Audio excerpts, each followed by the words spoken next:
جنت میں لے کے جائے گا رحمان کا کلام۔ صلو علی الحبیب صلی اللہ تعالی علی محمد وعلی آلہ وصحبہ وبارک وسلم۔ حضرت منصور بن عمار رحمۃ اللہ علیہ فرماتے میں کوفہ عراق کا شہر ہے، رات کے وقت ایک گلی سے گزر رہا تھا، اچانک ایک درد بھری آواز میرے کانوں سے ٹکرائی۔ اس آواز میں اتنا کرب تھا کہ میرے اٹھتے ہوئے قدم رک گئے۔ میں گھر سے آنے والی اس آواز کو کان لگا کر سننے لگا۔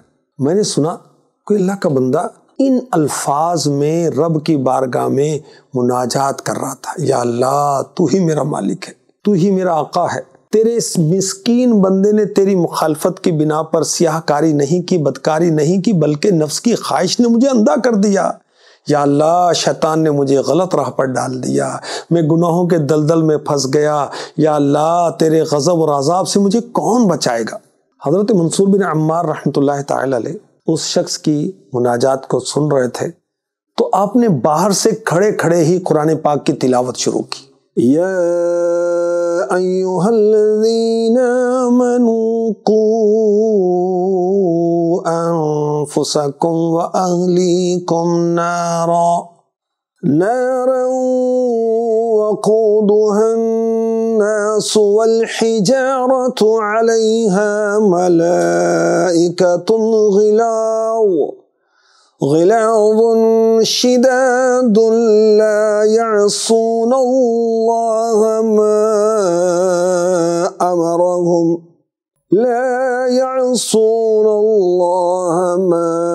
أمرهم ويفعلون ما يؤمرون۔ اے ایمان والو، اپنی جانوں اور اپنے گھر والوں کو اس آگ سے بچاؤ جس کے ایندھن آدمی اور پتھر ہیں، اس پر سخت کرے فرشتے مقرر ہیں، کرے یعنی طاقتور، جو اللہ کا حکم نہیں ٹالتے اور جو انہیں حکم ہو وہی کرتے ہیں۔ اللہ اکبر۔ وہ شخص جو گھر کے اندر مناجات کر رہا تھا، دعا کر رہا تھا، اس نے منصور بن عمار رحمۃ اللہ علیہ کی تلاوت سنی تو اس کے غم میں شدت میں اضافہ ہو گیا، وہ چیخنے لگا۔ حضرت منصور بن عمار رحمۃ اللہ علیہ اس شخص کو اسی حالت میں چھوڑ کر آگے چلے گئے۔ اگلے دن صبح کے وقت آپ دوبارہ اسی جگہ سے گزرے، کیا دیکھتے ہیں؟ ایک میت ہے، لوگ اس کے کفن دفن کا انتظام کر رہے۔ آپ نے پوچھا یہ مرنے والا کون تھا؟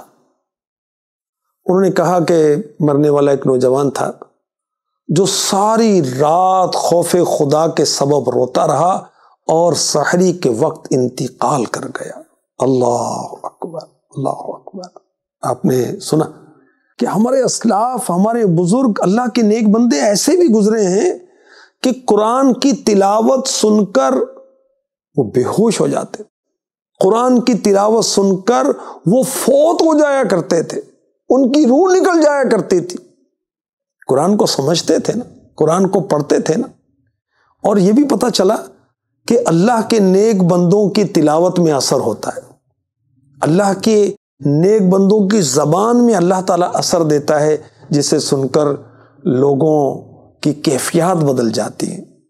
اور اس نوجوان نے جب جہنم کا سنا، عذاب کے فرشتوں کا سنا، تو خوف خدا سے ان کا انتقال ہو گیا۔ اللہ اکبر۔ حضرت امام شافعی رحمۃ اللہ علیہ کا بھی ایک واقعہ آپ کو سناتا ہوں۔ آپ کے سامنے قرآن پاک کی تلاوت تو ہم بھی سنتے ہیں، مگر ہم پر وہ اثرات نہیں ہوتے کیونکہ ہم عربی سمجھتے نہیں ہیں، نہ سمجھنے کی کوشش کرتے ہیں، ہم عجمی ہیں۔ جو عربی ہیں انہیں بھی قرآن کی تفسیر سمجھنے کی حاجت رہتی ہے۔ خیر، امام شافعی رحمۃ اللہ تعالی علیہ کے سامنے قرآن پاک کی ایک آیت تلاوت کی گئی، سورہ مرسلات کی آیت نمبر 35 اور 36۔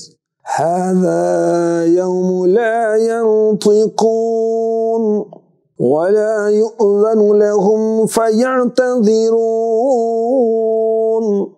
یہ دن ہے کہ وہ بول نہ سکیں گے اور نہ انہیں اجازت ملے کہ عذر کریں۔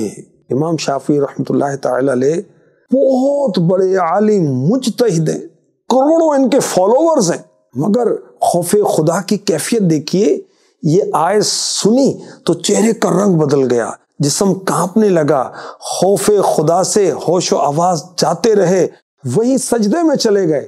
پھر ہوش آئے تو کہنے لگے یا اللہ میں جھوٹوں کے مقام اور جاہلوں کے اعراض سے تیری پناہ مانگتا ہوں، یا اللہ مجھے اپنی رحمت عطا فرما، یا اللہ میرے عیبوں پر پردہ ڈال دے، یا اللہ مجھے اپنے کرم کے صدقے معاف فرما دے، مجھے غیر کے حوالے نہ فرما، مجھے اپنی رحمت سے مایوس نہ کرنا۔ اللہ اکبر۔ نبی کا صدقہ صدا کے لیے تو راضی ہو، کبھی بھی ہونا راز یا خدا یا رب۔ آمین۔ اتنے بڑے امام، اتنا خدا کا خوف، اللہ پاک ہمیں بھی اپنا خوف عطا فرمائے، قرآن کا فہم عطا فرمائے، قرآن کی سمجھ عطا فرمائے، قرآن سمجھنے کا ذوق اور شوق نصیب فرمائے۔ کاش ہم عاشق قرآن بن جائیں، کاش ہم قرآن کو عاشق رسول علماء کی تفسیر کے ساتھ پڑھنے، سمجھنے میں اور عمل کرنے میں کامیاب ہو جائیں۔ آمین آمین آمین، بجاہ خاتم النبیین صلی اللہ تعالی علیہ وسلم۔